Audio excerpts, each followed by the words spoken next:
Madame la présidente, monsieur le ministre, monsieur le président de la commission des lois, madame le rapporteur, mes chers collègues, permettez-moi de saluer la constance et la technicité de nos commissaires aux lois qui symbolisent l'esprit d'équilibre et de responsabilité propre au Sénat.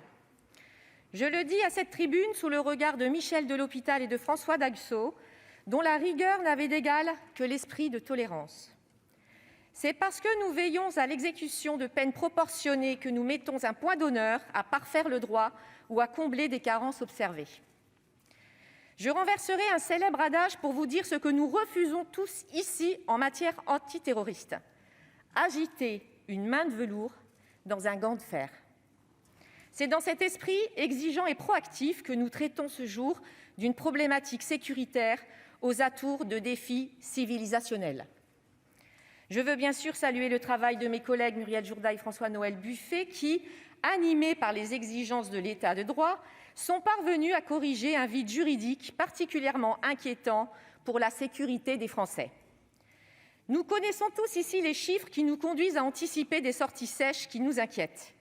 Mais nous partageons également la conviction qu'il faut aller plus loin et imaginer une réforme de structure proportionnée à un phénomène que nous ne pouvons ignorer. Je le dis à cette tribune comme représentante d'un département meurtri par l'islamisme. En effet, si nous débattons avec une telle acuité du suivi des condamnés pour terrorisme, c'est aux fins d'apporter un palliatif aux deux enjeux qui défient l'autorité de l'État et qu'il faudra tôt ou tard affronter : le sens de la peine et sa proportionnalité, et la physionomie du milieu carcéral. Le sens de la peine et sa proportionnalité d'abord.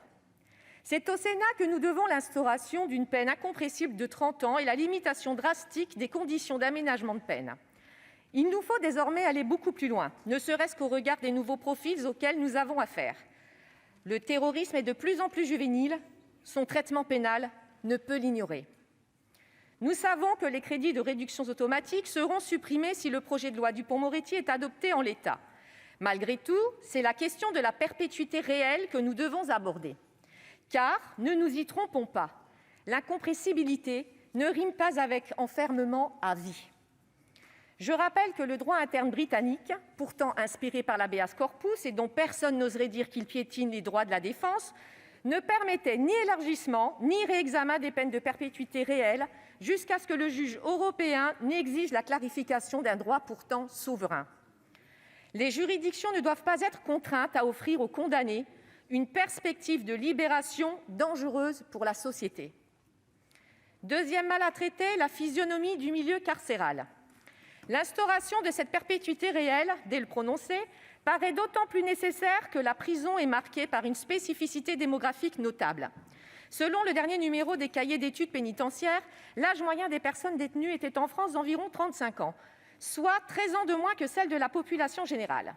Les condamnés pour terrorisme n'échappent pas à cette réalité, bien au contraire. Il n'est que de rappeler l'âge des 5 derniers terroristes ayant frappé en France pour comprendre le défi générationnel qui est le nôtre. 36, 33 et 30 ans pour ceux de Rambouillet, Charlie Hebdo et Colombes, 21 ans pour l'assaillant de Nice et seulement 18 pour le terroriste de Conflans.